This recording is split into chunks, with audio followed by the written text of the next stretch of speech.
Yeah, exactly. Nothing in the gate bias.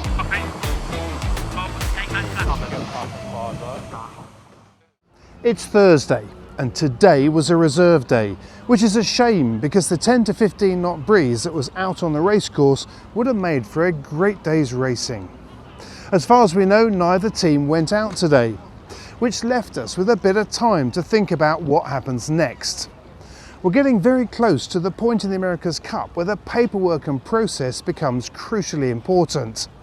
When the cup is won and the handshake that triggers the next cup cycle is made, the winner, or defender as they'll be known, will take on a mountain of responsibility. So how does the process work when the winning team crosses the line? What happens next and why?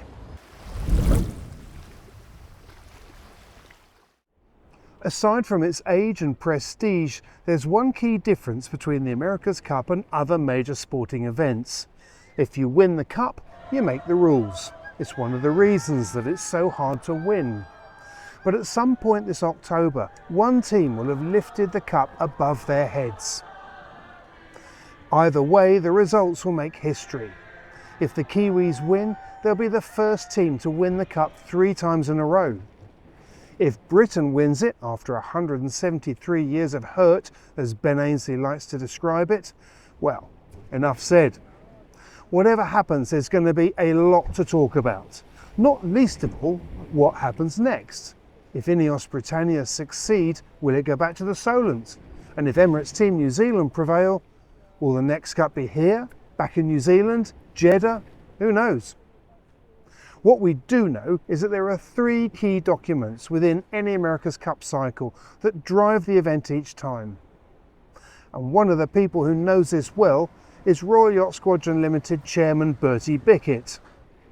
Shortly before we both left to come down to Barcelona, we met up at the squadron in Cowes, where he explained to me how and why these 3 documents are so important.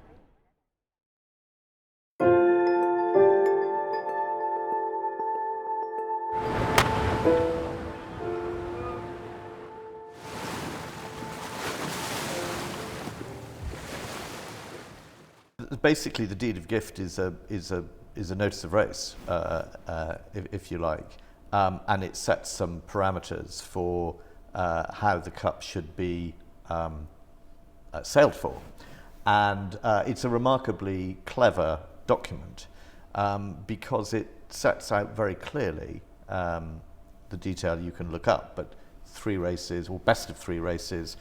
One is effectively what we would nowadays describe as a windward-leeward race. Another is a coastal race, like a short offshore, inshore, has to go around a headland. And then the 3rd race, if required, is a sort of triangular course.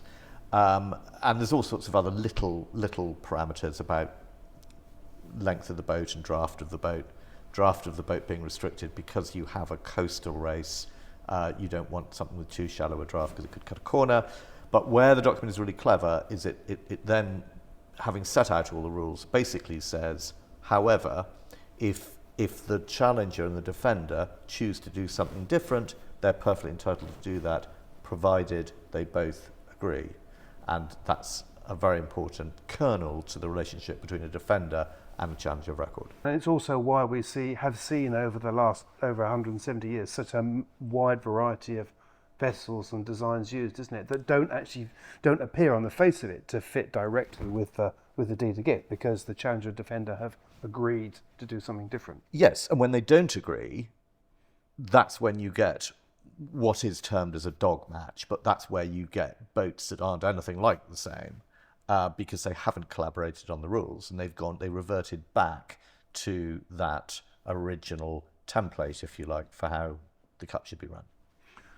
The relationship between the challenger of record and the defender is very important because the challenger of record needs to do what it can to keep that playing field relatively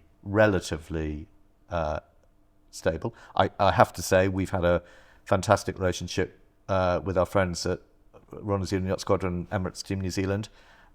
We've been working closely with them for 3 years now, and it's been a very, very good relationship. if you make it too one-sided, you're not going to get anywhere.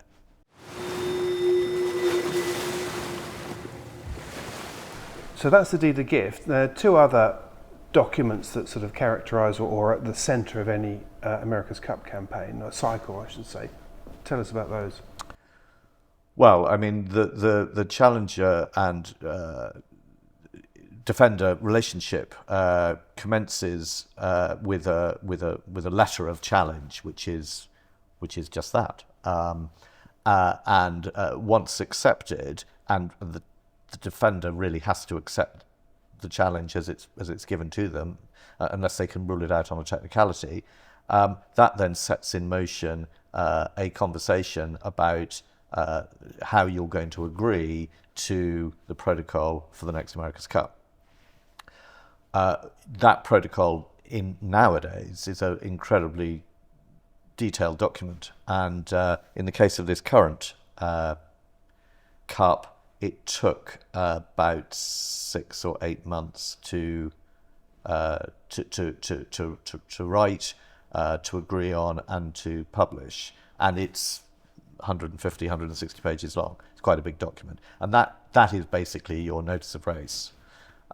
Following on from there, the next document you're going to have are your class rules, because like any class of boat, whether it be a one-design boat, which of course America's Cup isn't, or some form of level rating, or some form of box rule, which is how the modern day Cup works, then that's a sophisticated, again, detailed document, which then needs to also be written up.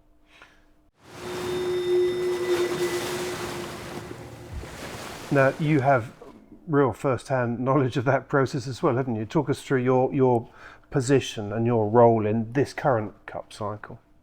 Well, actually, you and I were both in Auckland together for the last Cup, and at that stage we were having preliminary talks with the New Zealanders, who, of course, we didn't know whether they'd be the defender. We thought they probably would, but we didn't know that they'd be the defender, that they'd successfully defend the Cup. So we arranged an outline agreement with them when we were in Auckland before that final race. On the day of the final race, by some remarkable coincidence, I found myself sitting with the then Commodore of the Royal New Zealand Yacht Squadron, my good friend Aaron Young, and as the boat crossed the finishing line, I handed him a letter which he graciously accepted, which was our challenge for the 37th America's Cup, which is, of course, what we're about to kick off in Barcelona with. And that triggers the cycle, doesn't it? It's that moment that that there is a Cup cycle in progress. Yes, indeed. The acceptance of that letter. Yes, because the acceptance of the letter then gives the defender effectively two choices. They can either walk away and not collaborate, in which case they're going to end up in a deed of gift match, or they can start talking about how we are going to collaborate and agree the protocol. You say that you conveniently found yourself on board the boat at the same time. There is actually a serious reason for that, isn't there? That you need to be quite close to the who you think are going to be the defender or the winner of the America's Cup. Yes, indeed. So choose your friends carefully. Nowadays, of course, there's so much rides on the America's Cup in terms of the degree of funding and the commitment.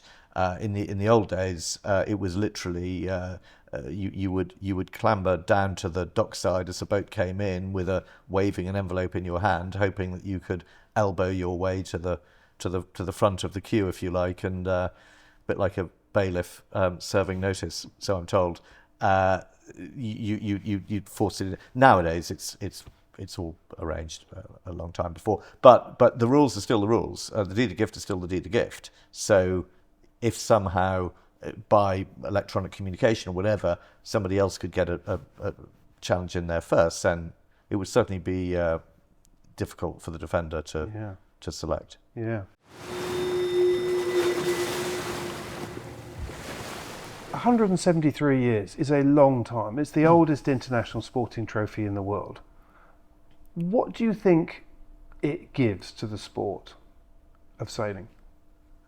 Well, it's a really good question, and there are definitely two camps on this one. There are those that feel that the America's Cup has become unrelatable to mainstream sailing, that it does nothing to enhance the sport, the grassroots sport, and that it needs a reset back to something more aligned with the sailing that you and I perhaps do.